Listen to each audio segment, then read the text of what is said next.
হজের প্রথম 10 দিন যেখানে আকাশ ফাটিয়ে দোয়া কবুল হয়।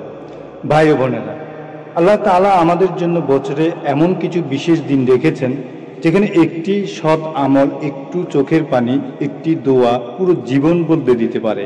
হ্যাঁ, আপনি সঠিক শুনেছেন।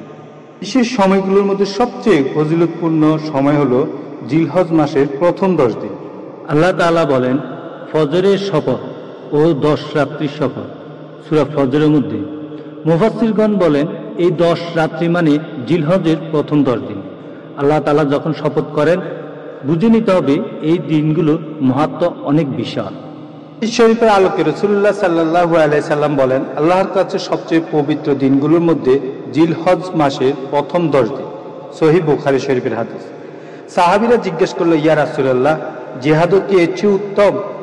রাসূলুল্লাহ সাল্লাল্লাহু আলাইহি সাল্লাম বলেন, না, তবে সেই ব্যক্তি ব্যতীত যে নিজের জান মাল নিয়ে জিহাদ করলো এবং কিছুই ফিরে এলো না।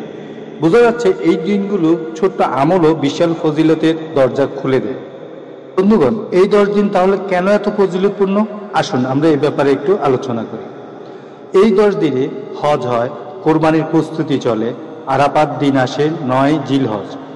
এই দিনগুলোতে তাকবীর, তাসবিহ, তাহলিল, রোজা সহ সব একসাথেই করতে পারে। আরাফাত দিনের দোয়া আল্লাহ তাআলা কবুল করে নেন। আল্লাহ তাআলা আরাফার মাঠের দোয়া নিশ্চয়ই ফেরত দিবেন না, কবুল করে নেবেন। যেহেতু আরাফাত দিনের দোয়া আল্লাহ তাআলা কবুল করে নেবেন, সেহেতু আমরা এই 10 দিনের এই সুযোগ, এই গুরুত্বপূর্ণ সময়টুকু অবহেলা কাটাবো না। আমরা এই 10 দিন খুবই গুরুত্বের সাথে কাটাবো, আমলের সাথে কাটাবো। বিভিন্ন তাসবিহ তাহলিল পড়বো, কোরআন তেলাওয়াত করবো, 5 ওয়াক্ত নামাজ পড়বো এবং বেশি থেকে বেশি দোয়া করবো। ইনশাআল্লাহ আল্লাহ তাআলা আমাদের দোয়া কবুল করে নেবেন। আর সবচেয়ে বেশি ইস্তেগফারের আমল করব। দুরূদ শরীফ এবং ইস্তেগফারের আমল আল্লাহ তাআলার কাছে খুবই প্রিয়।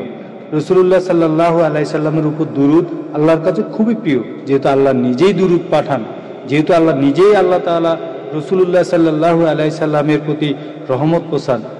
আপনি যদি আমরা দুরূদ পড়ি, তাহলে সেই রহমতের সাথে আমাদের দুরূদও রাসূলুল্লাহ সাল্লাল্লাহু আলাইহি সাল্লামের কাছে যাবে। আর কিয়ামতের ময়দানে রাসূলুল্লাহ সাল্লাল্লাহু আলাইহি সাল্লাম আমাদের এই দুরূদ শরীফের আমল দেখে এত বেশি খুশি হবেন যে তিনি আমাদের জন্য শাফায়াত করবেন আল্লাহ তাআলার দরবারে, আমাদের মাফির জন্য আল্লাহ তাআলার দরবারে সুপারিশ করবে। তাই বেশি থেকে বেশি দুরূদ শরীফ পড়ি। দোয়া কবুলের একমাত্র মাধ্যম হলো এবং উত্তম মাধ্যম হলো ইস্তেগফার এবং দুরূদ শরীফের আমল করা। বেশি থেকে বেশি ইস্তেগফার করা, নিজের জীবনের গুনাহগুলো আল্লাহ তাআলার কাছে ক্ষমা চাওয়া এবং বেশি থেকে বেশি দুরূদ শরীফ পড়া।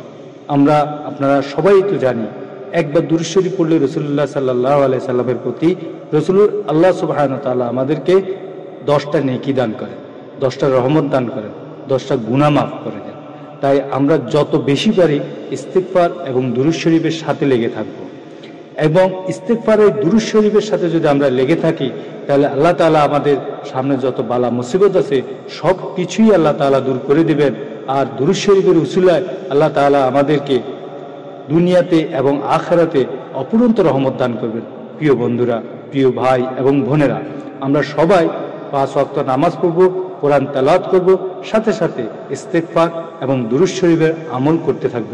ইনশাআল্লাহ আমাদের সবারই জীবন পরিবর্তন হয়ে যাবে ইনশাআল্লাহ। আল্লাহ সুবহানাহু ওয়া তাআলা আমাদেরকে সবাইকে সেই সুযোগ দান করুক।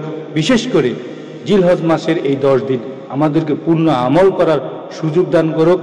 আমিন। প্রিয় বন্ধুরা, আপনাদের কাছে ভিডিও শেষ পর্যায়ে এসে একটু অনুরোধ করি, আপনারা দয়া করে আলী ইসলামিক ভয়েসে একটু সাবস্ক্রাইব করে দিবেন। ইনশাআল্লাহ এখান থেকে প্রতিনিয়ত ভালো ভালো ভিডিও পাবেন, ইসলাম সম্পর্কে জানতে পারবেন। আল্লাহ হাফেজ। আসসালামু আলাইকুম।